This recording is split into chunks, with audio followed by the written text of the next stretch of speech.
Well, to kick things off, maybe to give, a high level overview a bit about what we're talking about. It's gonna be very conversational. I think we have an amazing group of people from different perspectives and levels and, types of companies here to talk all about, this proven way to close more business faster and really to build better partnerships with customers, kind of one and the same from my perspective. I think so. The topic is going to be mutual action plans, aka joint execution plans, mutual success plans, evaluate all. There's a million words for them. At the end of the day, what it means is basically they're getting on the same page with your customer, an internal team, about what it takes to successfully evaluate, validate, onboard, and get to the value that is promised from working together, whatever the partnership is, whether it's a B2B sale, whether it's a product partnership, et cetera. It's the same kind of thing, or internal, kind of plan between different organizations. This use case is obviously for B2B sales and onboarding. That's what we're going to be talking today. The tips, the tricks. From a rep perspective, we'll talk about some talk tracks about how to effectively introduce something like that. We're going to talk about some maybe management learnings around how to enforce new behavior that might not be exactly what people are doing today by nature. Really excited to dig into it. Maybe as we dive in, for the folks that are joining, Manuel, I know that you had an example one. Might be a smart way to kick this off as to what is the mutual action? What does it look like? Maybe that'd be a good place to start. Oh, sorry, you're muted. Absolutely happy to share maybe a bit of background why is this relevant for us. I mean, yeah, we work with like 200 plus B2B startups, mainly SaaS. Like 70% would typically need to close 5 and 6 figure deals with like slow buyers in energy, mobility, real estate, public, hospitals. So this type of enterprise software, like to big corporates. And it's always the same challenges, like, hey, sales cycles are 9 to 18 months. We get ghosted. We don't know like if you actually close deals, or there's zero forecasting, and then you want to know if you run out of money or raise a series A or B, right? So maybe sharing a bit of background there. I mean, myself built up sales like for a machine learning startup before SalesPlaybook here. I'm also STR in a sense. And I was myself like joining a startup after a big company such as Accenture was like, hey, okay, this deal will close like within a month. And it's like, CEO was like, cool, like very good. We get like 100K revenue, 100K ARs. Like then, like how is it closing? Like, oh, it's not. And then started working with customers basically on like this 0 to 1 journey, and like how do you make it predictable early on, and how do you make that quickly happening, and give in tools such as a process and basically like account planning and so on. And then that isn't really interactive with customers. And also for us, more and more people started like, hey, it's cool what you do, but then how exactly does it work, right? Like now we jump on a call and then what? So we started actually using Awkward ourselves. I'm just like, hey, that's the evaluation phase. Right now you're on a discovery call. And then what will happen between now and in like typically 1 to 3 weeks, you can validate our knowledge. You can join a group coaching call. You can validate the social proof. Then we jump on a decision call. And people are like, okay, if I give you money, then what happens, right? Like this fear. And then it's like, hey, here's the onboarding part. Here's the accelerated onboarding for the one-on-one coaching. Here's the customer success part. You actually have like the vast majority of your mutual plan actually being like post decision, like what people are getting out of it, right? Yeah, because the sales motion we have figured out to I mean, not that we like rich or so, but I mean, we have like the sales script and so on, like internally, like what to ask, when, where, and so on. So that's reasonably structured, like discover and qualification quiz, but it's really for sales customer success handover. And then what happens? And for us, actually, we were looking for like a customer success tool, all the Vitally, Churn Zero, Gainsight, Totango stuff, which is pretty enterprisey sometimes. And we just started like having these plans with our customers. And so like, hey, how far is each customer on a customer journey with us? I was like, okay, so 46, like that's actually healthy. We closed the 16K deal. And then the engagement, actually, we can measure like customer health to a certain degree, because the CEO here invited 3 other people herself proactively. And then we can actually see, it's like, okay, so we went through these steps. We did the kickoff call. We went through this stuff. Now, next time we can ask for referrals. So people know that already, that we're going to ask for referral. And this way, it's just like a different professionalism towards customers as well. Yeah. So Totally. that's how our way to our kind of in gross, we've been in contact for the last 18 months pretty much. It took some time to actually reach that maturity where it's useful, right? Totally. Yeah, still building up. But yeah, maybe to kick off with a more formal question. Milena, I'm curious to get your take on this because you've seen a variety of different sales processes in your career. Curious to get your take on when it makes sense to approach deals and partnerships in these ways and when it might not, because I think, as we talk about something that's great, not every tool is used for the same job. When do you start thinking about, hey, this is the type of motion or maturity as a company or, product or journey that makes sense to collaborate with customers this way? And maybe, hey, when is a call or two maybe, the right motion for a type of deal? Yeah, so with the level of detail that Manuel just showed us, of course, that's not for every deal. Yeah. But if we talk about mutual action plans in general, unless it's like a one call close, every deal requires a mutual action plan, because you're depending on something at a later date from a prospect in order to advance a deal that will hopefully be closed one. So, at Flock Safety, where I was before Atrium, we had a short deal cycle. It was like 30 days. The average sales price was relatively small, $5,000. And so, not a heavily complicated deal, but I still coach my org to have a mutual action plan because I need to know when we can have a yes/no conversation. Yes. Not maybes. Yeah. Not maybes, or like partnership. I don't want no partnership call. That's so, in my eyes, it's a little fluffy. I want to know, when can we have a yes/no? Because again, it's $5,000. I don't want to waste my time for 60 days waiting for a decision, right? So I think the mutual action plan should be used basically always, unless it's a one call close. Now, again, the level of intensity and like the level of detail that the mutual action plan requires, now that's different. Yeah. When you're selling to different orgs and multiple stakeholders and perhaps different products, and that's and when the post-sale part of the deal is important, which is what Manuel was showing. I think it's critical to use something like Accord in those deals. At Atrium, our deal size is around 15K. So not huge, but also not super transactional either. And we have a really great use case for Accord because our sales cycle requires you to have a Atrium account in order to get to a decision that you're excited about. So that requires a lot of project management, right? On top of like the yes/no conversation and the contract signature date and the kickoff call, right? So although not an enterprise sale, still a very, very practical use case for Accord. I hope that answers the question. Totally. Yes. That I think the key thing there is, yes, if it's one call, don't overcomplicate it. Get the credit card, send over the invoice, whatever you need to do to close it on the call. But if there's a process to it, which means you're investing your time, I love the way that you're thinking about it. It's like, hey, our team is investing this time. We're going to add value. We're going to be on the call. Is this a yes or no? Because it's a small decision and we want to spend time on actually adding value and making you successful. Are we going to do this? So let's have that conversation. And it should look very different than that process. Low friction. Hey, first call, resources, why we're doing this, next steps, let's do it.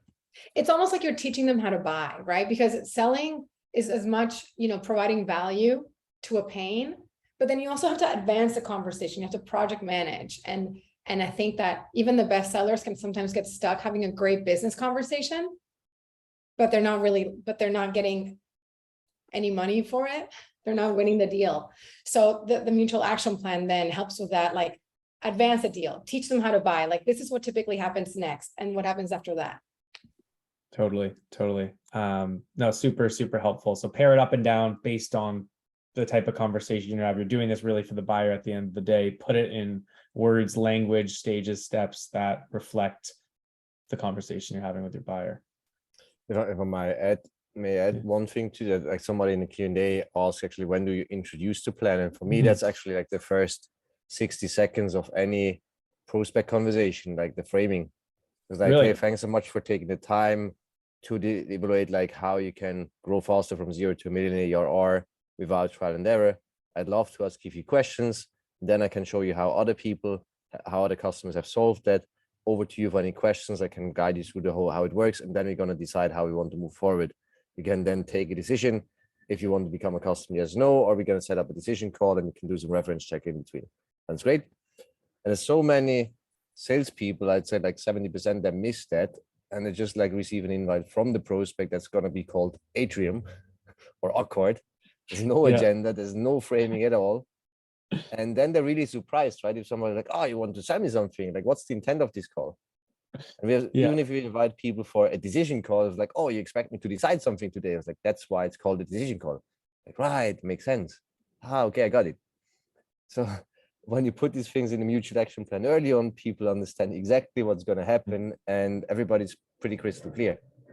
It's like when you invite somebody for like coffee and then it's like, do you want to get in bed? It's like, no, it's called coffee, not get in bed. Like, is this a date? Are we friends? Yeah, I like it.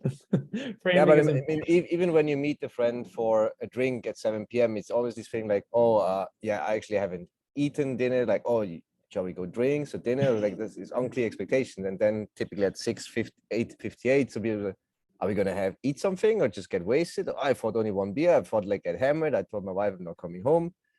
And it's like, I mean, it's just a human dialogue. Right? I'm gonna remember this. This is great for my pitches now on Accord, man.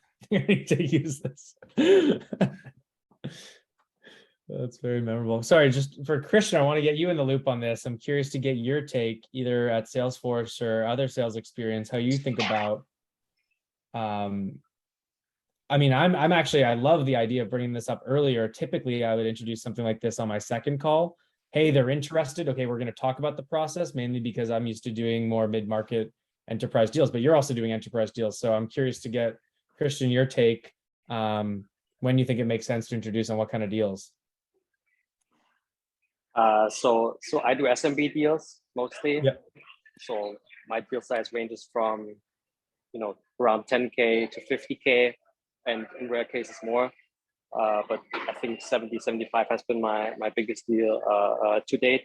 And it would typically involve, 3 decision makers and a total influence committee of perhaps 5, 6, up to 10 people in a mid-sized startup or scale up. And basically for me, the mutual action plan, or we call it MCP, mutual close plan, right? So it's a very internally addressed term. We wouldn't say that to the customer, like we try to close you with this plan. No, we would call it mutual success plan perhaps, but it's really the cornerstone of my sales cycle. And I would position it at the end of the first discovery call. So the first meeting, so if it's inbound, it's the first meeting for me as an AE. If it's outbound, it's the first or second meeting is where I position the plan. And I think a really good book that I'm reading at the moment is Gap Selling. Should be, if you're in sales, you should read Gap Selling, hands down. It's probably one of the top books. And all that it says, it's really, there's this gap in every sale between the status quo of the customer, which is the current situation where most likely there's a pain or a problem. And then their future state, their desired state, where the problem is removed and they feel pleasure, right, through your solution. And the wider the gap is, basically the bigger your sale and the more likely your sale that you're going to close it, and also the more urgency. And basically, I love this was said earlier in this call, is that it's all about educating your buyers. It's teaching them how to buy, because they don't necessarily know how to buy a CRM. If they're a startup and they're buying the first CRM, or they buy Salesforce, it's not always the first CRM, but they're kind of upgrading to a more sophisticated solution. They don't really know how to do it effectively and efficiently. And it's about you showing them how to do it. So to me, there's 3 components in every MCP. The first is the timeline. Because first of all, the timeline is for me important because I have a monthly quota and I need to know, is this deal coming this month, this quarter, or next month, next quarter? So the timeline is the first piece. And basically I reverse engineer from their desired go live date. So I say, when do you need this new solution in place? Is there a compelling event that really drives urgency, such as, Christmas or high season, we definitely need to have a CRM in place then. or October, we're hiring 5 new sales reps and we need to have a new solution then. So it all starts at the go live date.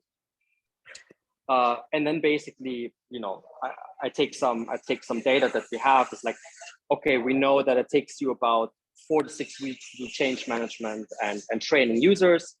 So 4 to 6 weeks before the go live is the technical go live. When the solution is finished with implementation, then we know, okay, it takes another 4 to 6 weeks for technical implementation. So basically 12 weeks before the go live, I have a signature date.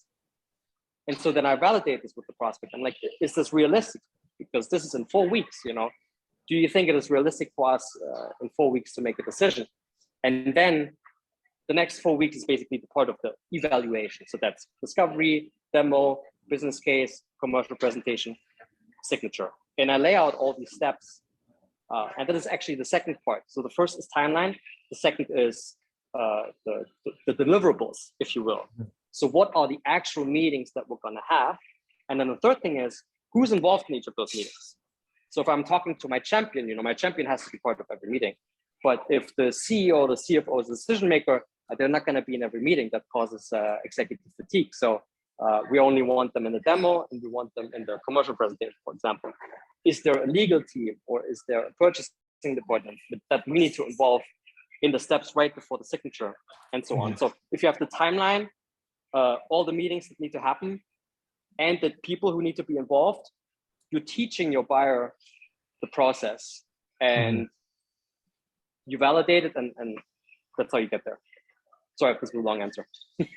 No, it was very tactical. I'm glad we got into the specifics there. I think something that you called out that hasn't been talked about before is this timeline, because I think to even start, and then Manuel kind of referenced this too, like the conversation you're having and the context to that really depends on, is this a now thing? Is this a today, yesterday? I'm already talking to 2 competitors. Let's do this. Is this a, hey, someone share this with me, I think I have the same problem, we're gonna have to learn about it first and then maybe you're driving urgency? Or is this like a, hey, we're talking about 2023 budget and I'm a planner and I'm an operationally rigorous person and I'm gonna make sure that I get this slated for next year? That is gonna totally change it should change every word that comes out of your mouth from then on at the beginning of the conversation. So making sure you align on the timeline first, then the why, then the people and the process. And I think a lot of people focus on the process and really the sales process first without, as Melina mentioned in the chat, the mutual. And I think that's the hardest thing to coach reps around, is you give them this and they turn this into the sales process. They suddenly turn the most like buyer-centric thing you can possibly do into like, okay, so we're gonna do this meeting and then I'm gonna schedule this thing next. And you haven't even asked them where they're at in the buyer journey. And I think that's the timeline and all that stuff is super key. So maybe a good next question for Melina is, how do you help reps understand that aren't organically doing this either verbally or through mutual plans? How do you help that next, I think everyone sees this, probably the top 10, 20% of the team does this innately, whether they're using mutual plans or not. They're having these conversations, they're driving the deals this way. How do you help that next set of reps understand how to make this truly mutual and get them to success using this type of approach? It's horrible, but I think the way that reps learn best is by making the mistake. And hopefully like they made the mistake on small deals, so it's literally like not a big deal that it was lost or delayed or whatever. But some, greener reps will, their North Star is like close a deal, close a deal, close a deal, close a deal, as opposed to like, hey, can I help this person? And if so, how? And if we can help them, and if so, how? If we know this and we can help them, then the deal will come, right? If for the greener reps that are like close a deal, close a deal, close a deal, they sense that they might be getting closer to winning the deal, and they'll do things like, hey, I'll throw you this discount if you can sign by end of month. It's like, well, and they have no idea that they're planners and they're actually just doing research for like 2028 budget. Completely unrealistic. You set yourself up for failure to lose this deal right now when you thought you had it in the bag. because you had no idea of the tempo and there was no mutual conversation. Like I think Manuel, I love the way that you said it. It's a human conversation. Let's take off our buyer and seller hats and just have a conversation. Like, hey, if our conversations go well, like when do you see using this thing? Right.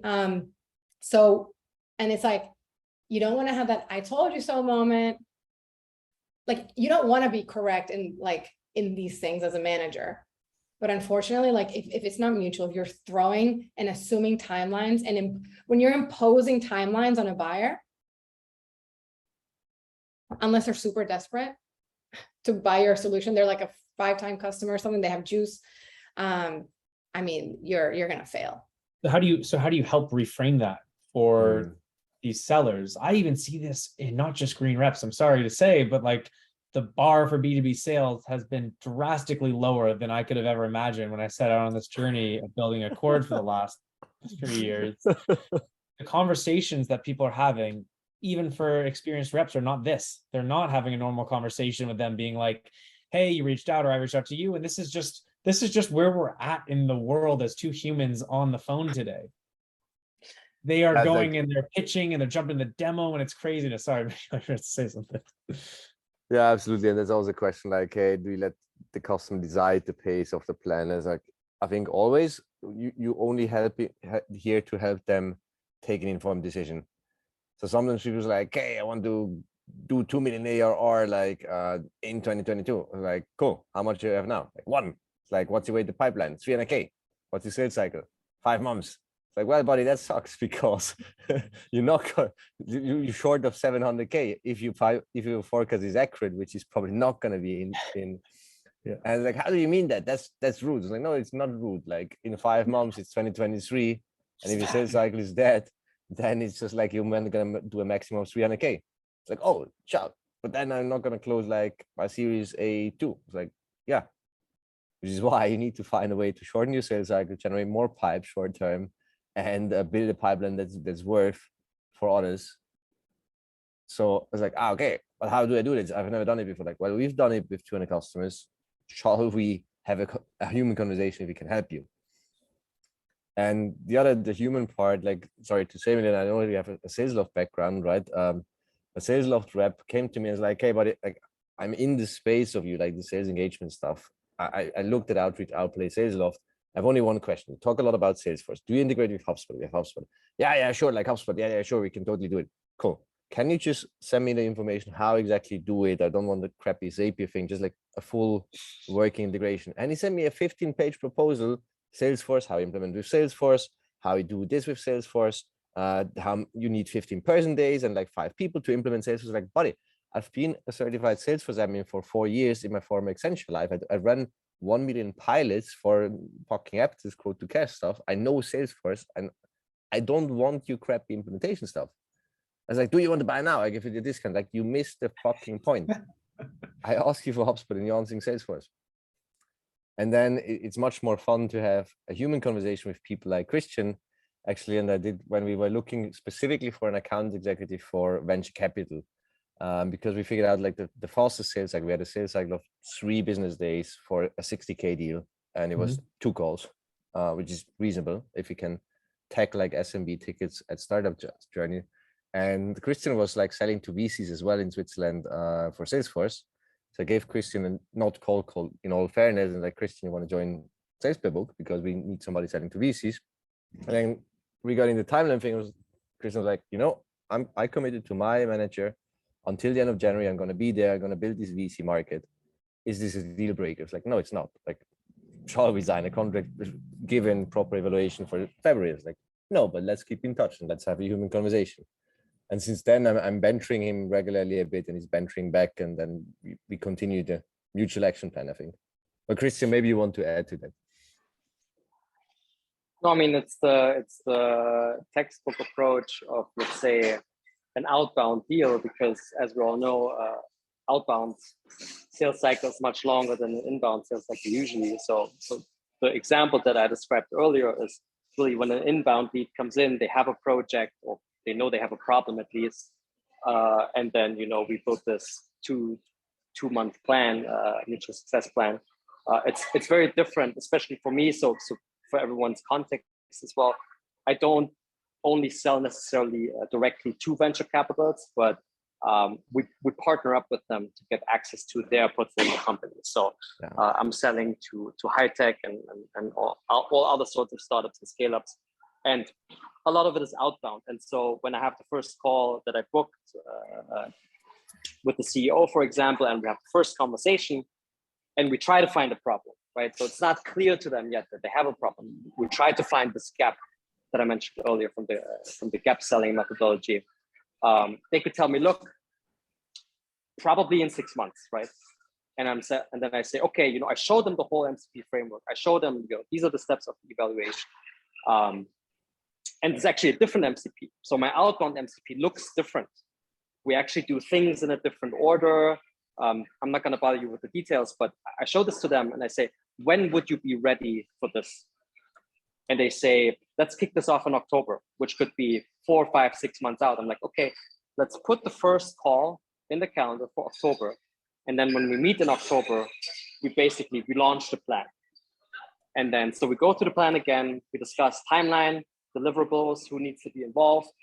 And then I actually send them all of the calendar invites. So if it's like 10 meetings or 12 meetings, doesn't matter. I send them 12 calendar invites. We discuss a cadence. We're like, what's your ideal cadence? Every Monday, Friday at this time. Okay, let's do it.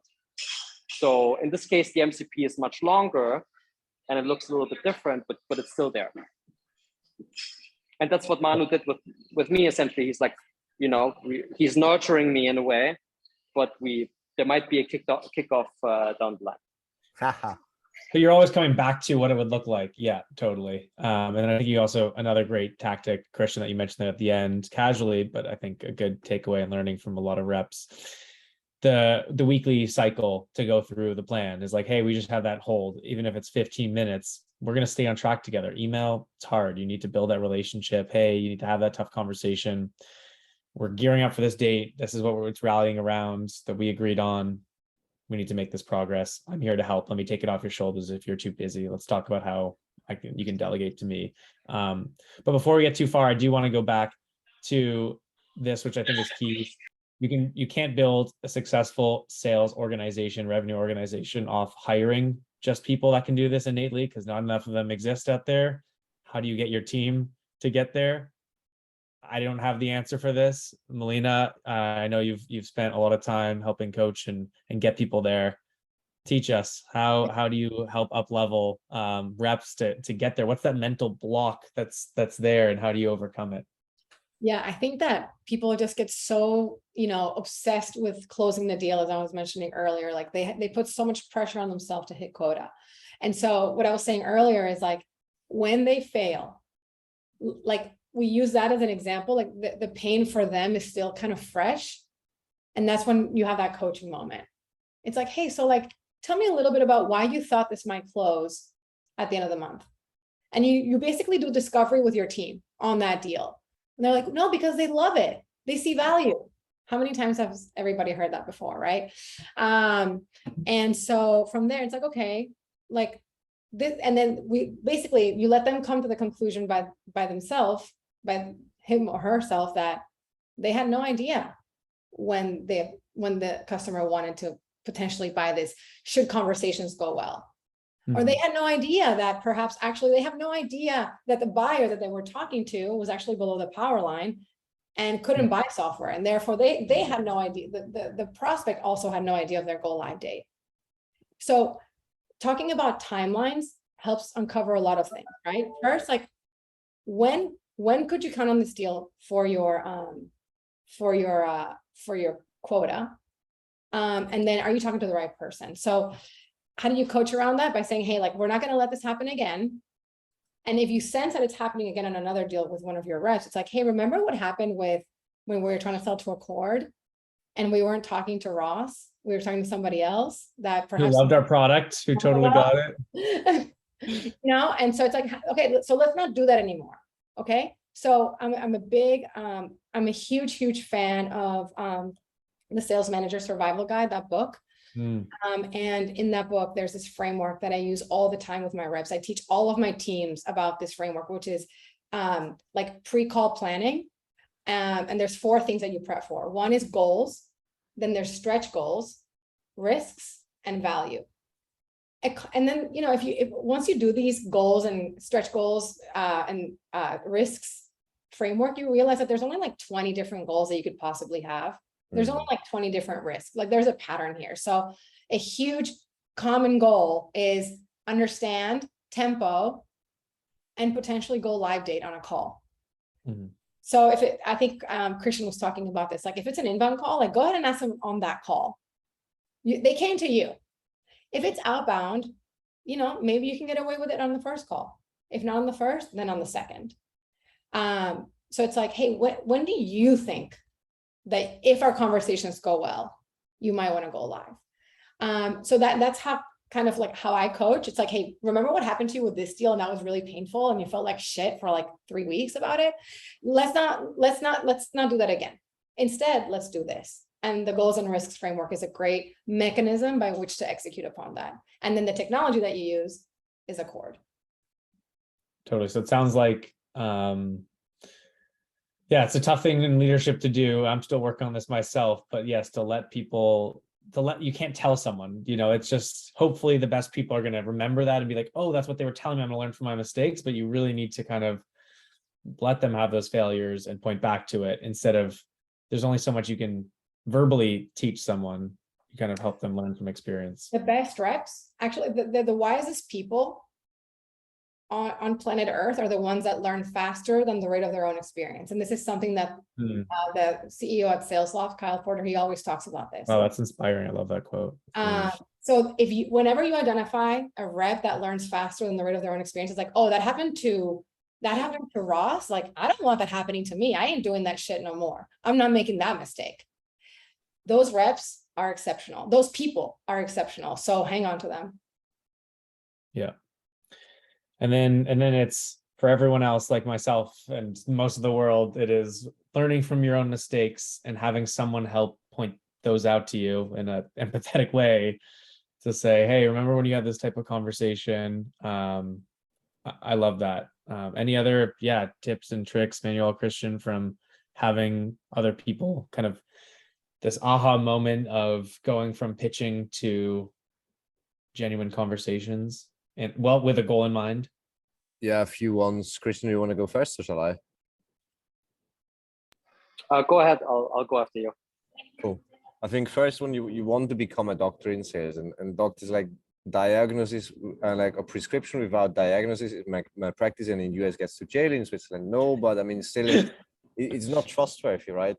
I wanted to get my eyes lasered at like -8, -6.5 dioptries. So the only good thing was when I put my glasses off, and because I ran out of money, like it's like +3 beers. That was the only positive, I think. So I went there, wanted to get my eyes lasered at 18, and the guy was, okay, let's do like a checkup. And it's like, yeah, everything's fine. Yeah, we could get you in like Friday. Like, do you pay by credit card or wire? It's 9K at 18 years old. Isn't there like an age minimum of like 25? I was like, yeah, but it's fine. You can do it the second time later. So Friday, wire, or like, whoa, we're skipping steps in the mutual action plan here. But they didn't do it, and I told like roughly 100 people about their company since, right? Because like they lost trust immediately. The other thing I think is just like front loading the process a bit. Maybe showing examples. For example, so many companies, like when they measure like SDRs or BDRs for booking calls, like what's the sales qualified lead? What's the queue? And for us, actually, like when we book a call, that quiz goes out automatically. It's a redirect. When you book the call, you get here, and one day before the call, it's sent out. So it's like, hey, I just want to prepare professionally for our 60-minute call. Can you please take 3 minutes here to like, where are you at the stage and so on? Like this bit of discovery, like what problems you want to solve, in which space you are, la di da. But then also on the time, like, hey, when I love to start accelerating sales. It's not work with SalesPlaybook, but when do you want to do this? Like now, later, never? Why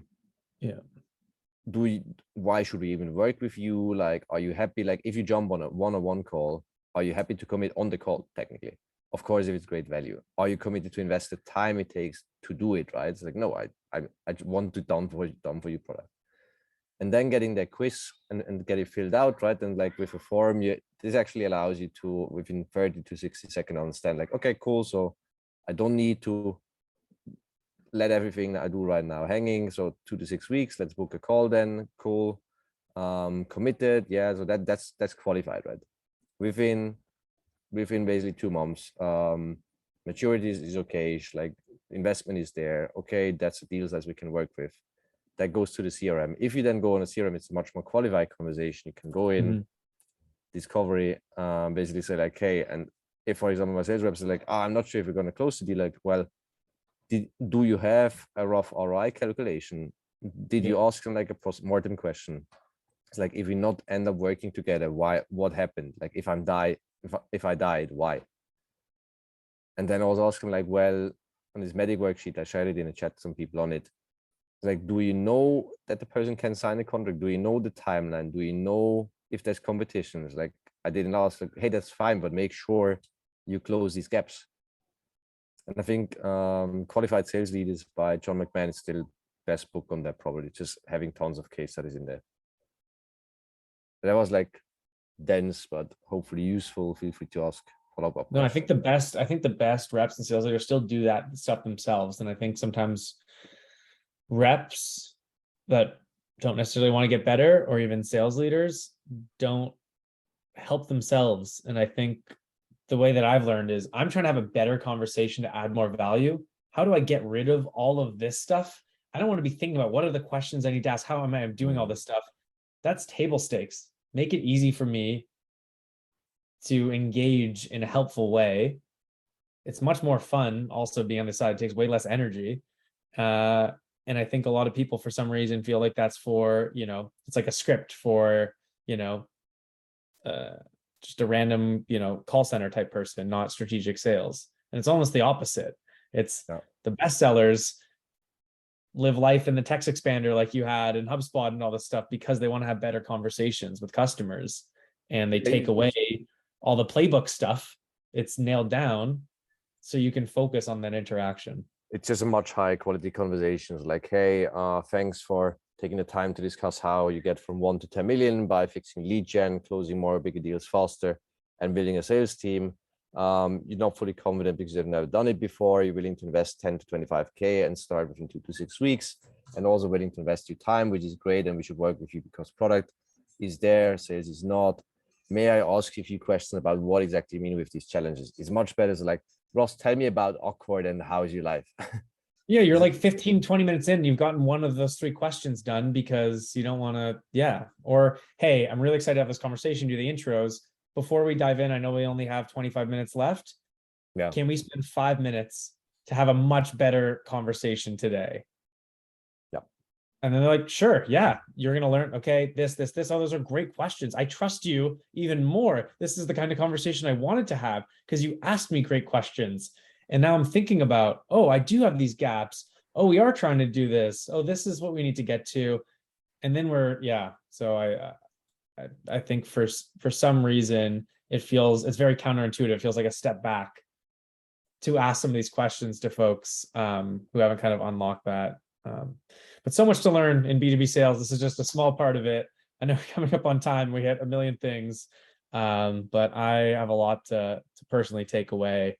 Maybe we can do a quick round of kind of key things we're going to take back to our team or helpful reminders. I think for me, it's instead of having the rep tell me this when I'm trying to coach around it, instead of saying, hey, this is why this happened, asking them more questions and again, doing like discovery.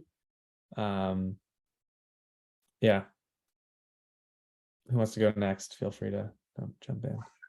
Yeah, maybe from my point of view, because I think I'm the only individual contributor on this call. If you want to get your reps to use the MAPs, you need to show them what's in it for them. And I think this was mentioned before, is that reps only learn through mistakes, through pain, essentially. And I think there's a list of benefits for reps to use these. And I think if in your coaching or in the team meetings or your forecast call, if you highlight those benefits to them, they're going to be much more likely to use it. And the first benefit is forecast with more confidence, right? If you have a weekly forecast call and basically the rep is stammering something about, I think you know, the timeline is probably October. Challenge them on it. Ask them, is there an MCP? Did the customer agree to it? Did you send out all of the calendar invites? Like, follow the checklist of the MCP. That'll give you a very good idea of the deal health. And the rep is gonna learn to do that for themselves, and to be like, okay, if there's no mutual close plan, maybe I don't focus on this prospect too much. Or hey, the mutual close plan is actually very solid. I'm gonna focus on this deal, and I'm confident that I'm gonna close it. So it's really about their confidence. The second is, an MCP is a great tool to disqualify prospects who are not ready to buy. So if an inbound lead comes, which very often happens, and you lay out all the steps for them and they're like, no, this is not what we're looking for at the moment, you save yourself a lot of time. It's very painful for a rep to spend a lot of time on closing a deal, and, you know, customer ghosting them and so on. So disqualification and saving time is a massive benefit. I talked about slipping deals, so that goes with forecasting with more confidence, not having to rely on end of quarter discounts or other, I call them commission breath tactics. It's not going to be necessary if you have that MCP that leads to this signature date, which leads to this technical go live, which leads to this final go live, because that's in the customer's interest. They want this timeline. So they're not going to sign because you pressure them with discounts. They're going to sign because that's their project plan. And then uncovering any other tripwires in the decision process. Oh, the CEO wasn't in the demo, but the CEO is going to sign, and he doesn't see the value of the tool. You could have avoided with the mutual close plan. And yeah, teaching prospects how to buy is actually a much less salesy approach than pitching. So those are my concluding words on this one. Totally. I love the reminder of just, this is a human conversation. Then it's like, you know, if you're talking to the CEO or, you know, the CRO, whoever it is, they're just people. This is a human conversation. So that was a great reminder, because sales is stressful enough as it is. Don't add optional stress, because it's just a human conversation. So thank you. This is going to change the way that I enable and coach my teams. Yeah, from us, key takeaways really the timing component. And I think timing, not like when I was a decade ago, was like the first basically 5 business people at Tesla Switzerland, and then Tesla doesn't give discounts, right? And then like the country director told me, like, I was just hearing on a call, give the guy like a free GPS like system and a free set of winter tires. I was like, I thought Tesla doesn't give discounts. Yeah, but it's end of Q2. Like, we need to sell these roadsters. Like, but you could save 5K, which is pretty much our margin on this thing, and do it like next week, which the customer wanted. Why not? Because it's end of quarter, we're a public listed company. Like, and then a lot of startups have this mindset, like, you guys are not a public listed companies, and your VCs actually prefer a chart that goes like this, not that goes like this. So why the fuck are you behaving like this? And I think that's also the responsibility of a sales leader and of a CEO, because the pressure always goes like, CEO makes VC promises, VC pushes CEO, CEO pushes sales leader pushes sales reps. And I think that's also the responsibility of us as sales leaders to basically tell a sales rep, like, hey, don't pressure the customer. I'm fine actually if you close the deal like when the customer is ready for full price. And one anecdote I love from like a serial entrepreneur, his third company sold last from 400 million plus. He said, like, I got the commitment for a 50K deal, 1 year annual agreement, but I don't want that because I'm not sure if the person is going to roll it out. And that's one of the biggest risks adoption in software. So I actually told him, like, no, let's do a 3-year deal, because then the person needs to go to the board, the board will say, like, will you roll this out and make sure there's resources for it? Because I don't want to have a 1-year deal and then that churns just because it was too cheap. So being very conscious of when to add friction and when to take friction away. And sales reps always want to take friction away. It's like driving on traffic lights, and when it's yellow, you just speed up, and then it's red, and then you get a ticket or you get crashed or you die. And when it's yellow, stop, even if it's next quarter. Then it's like, why is it yellow? Oh, there's a truck coming. Good that I know. Accelerate slowly again, ask your passengers, everybody fine, and don't cross orange lights. Analogy from Let's Get Real, Let's Not Play. Totally, that's a great way to end on, because I think tying it back to maps is when you when you can answer all these questions, you don't get in the situations where you're discounting people when it doesn't make sense. You don't get in these situations where you don't understand, you understand your business, you know, which deals are likely to close and not, where you, when you need to be working on pipeline generation or just closing out the 3 or 4 great deals that you have and running your pipeline as a rep, like a business, which you should be. It should, you know, you're doing forecasting, you should be doing that for yourself. I always say every month, every quarter, you should know exactly what deals are real, when you need to be prospect, all that kind of stuff. It should be very, very straightforward, simple process, because it's stressful enough already. Sales is hard. You're dealing with people.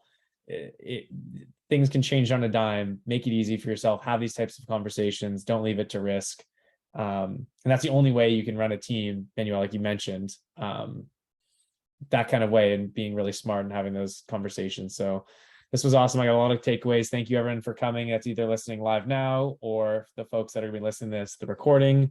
We'll share on the post recording everyone's contact information. If you want to get in touch with anyone here, feel free to reach out. I'm sure everyone's down to have a conversation, connect, and have a great rest of your day, everyone. This was super fun.